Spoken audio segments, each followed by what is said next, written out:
What's up, guys? Today I'm gonna show you how to set up my kayak Feelfree lower tandem 2.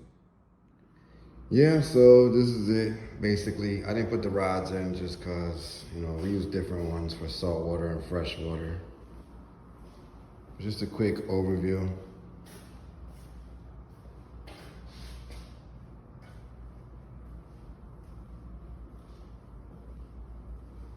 All right, let's start up the bow.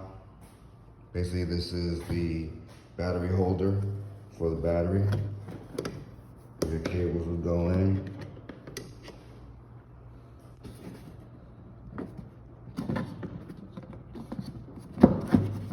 Battery would go in here.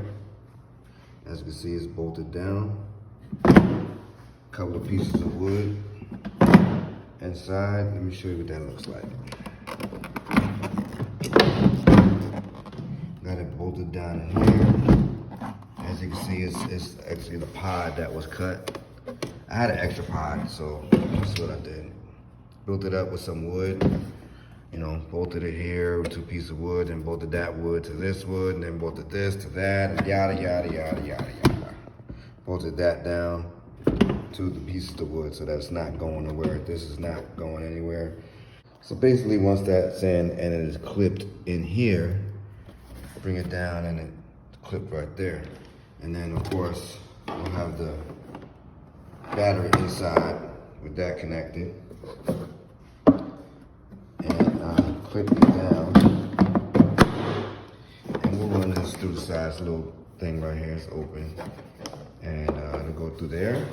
And I'll put a strap from here to here, just to hold it down. It's gonna hold regardless, but just in case, God forbid something happens, I want this to stay in place. This is the battery that goes in there. It is a 120 hour, 12 volt marine deep cycle battery. Of course, you'll need a fuse. Quick connect. Comes with a quick connect. All right, moving on, we got a rod holder. This is where I mounted the wires and stuff. Just zip ties and stuff like that. Looped it through there, put a zip tie there. Another rail mount with a clamp.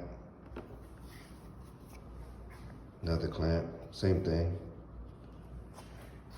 These are the Yak Attack adapters for the Feelfree. Ran it through here. And by the way, if you do get this motor in here, you're gonna need to move the seat up.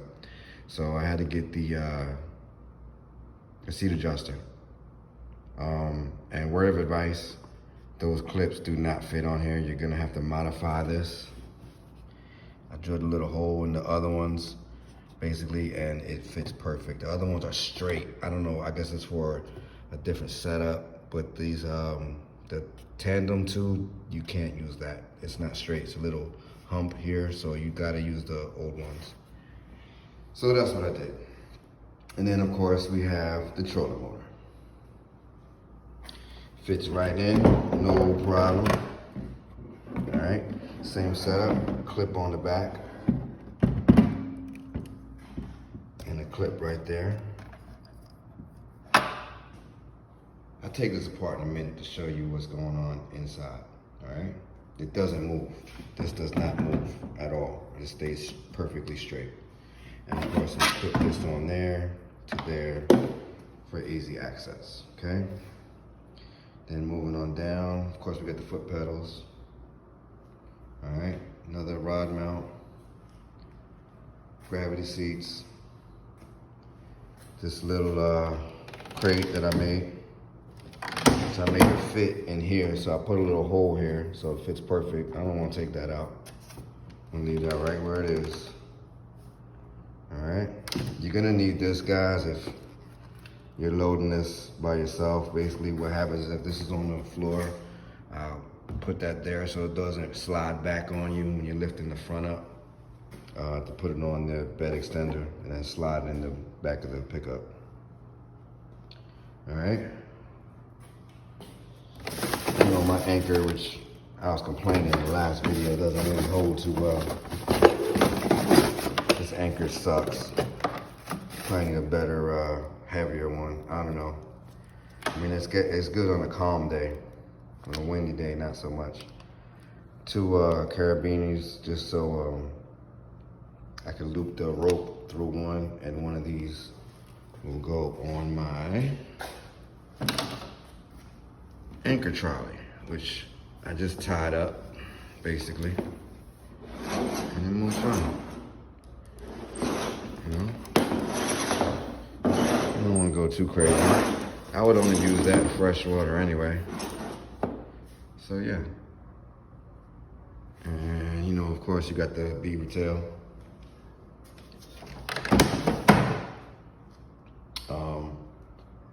Yeah, that's pretty much it. Let me show you what's going on with this motor. And oh, and I do have this, but I really don't use it too much because we have the wheel and the keel, of course. But I modified this. This is the Scupper Swift, which I modified. I took the original tube that goes in here, cut it, put some PVC, basically put some the insulation, the heat warmers for the pipes, for the copper pipes and stuff in the house. And I basically just taped it around. So yeah, this comes apart and it locks and unlocks. It fits perfectly right in the middle of the Feelfree. And it's like this, and when you put the kayak on the back, it'll automatically come up and fit perfectly. Basically, so yeah, I'm gonna take this apart and show you what's going on. But yeah, hold on. Okay guys, so I have this on here just to keep it crushed down. All right. Of course, you got that on the back. You want that there so it's anchored in, and it's anchored in the front, so it's not gonna go nowhere, all right? Let me show you something. I basically used the transit mount, sanded a little bit down in the front, fit right in there. That way it's not rocking back and forth. This clamp on that mount keeps it nice and flush. It's not gonna move side to side with that clamped on. All right. So once you do that and anchor it back down, you're fine. On the bottom, I have this just so it doesn't slide down. Got a nice little distance right here.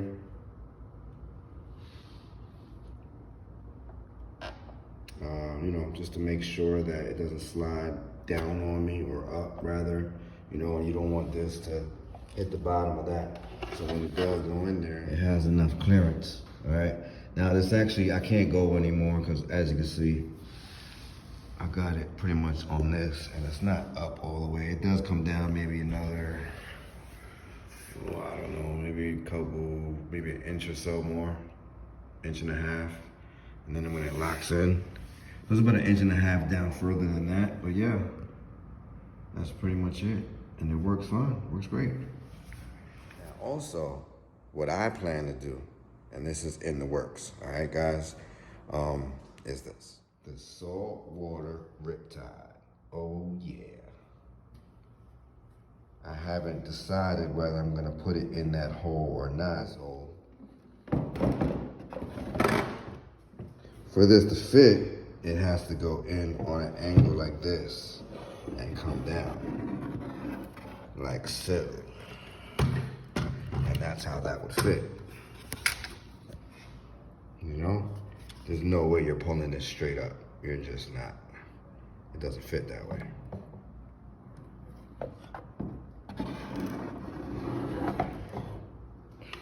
And that's how you take it in and out. If you want to go this way, it's not gonna fit. Straight, it's not gonna fit, as you can see. So you gotta cock it over. What do you guys think? I'm kind of torn right now. I don't really know what to do yet. But if any suggestions or you guys know anything, let me know. One thing I can tell you guys, that when you do try to put the motor in the hole, basically, like when you're done fishing and stuff like that and you gotta come up, if the blade, what you have to do is pull it up a little bit, reach in there and turn it and then pull it up, no problem. So I don't know how that would work with this one. I guess it would be the same thing. It's just that, you know, you gotta angle it up and come out. Of course, you gotta turn that around because it's facing the same way. It doesn't come like that when you get it. As you can see, it faces the other way. There's a couple videos on that I don't have. Keep fishing forward. A couple of guys on the internet are giving tutorials on how to wire it and stuff like that. It's not hard. I'll put a link in the descriptions for you guys. Yeah. I forgot to mention, the freshwater trolling motor is a 30-pound thrust Minn Kota, and the saltwater is a Riptide 40-pound thrust Minn Kota. The fuse I use for the battery is a 50 amp fuse inline. And yeah, that's pretty much it. I'll put a couple of things in the description below. Till next time, guys, be safe, be careful, have fun.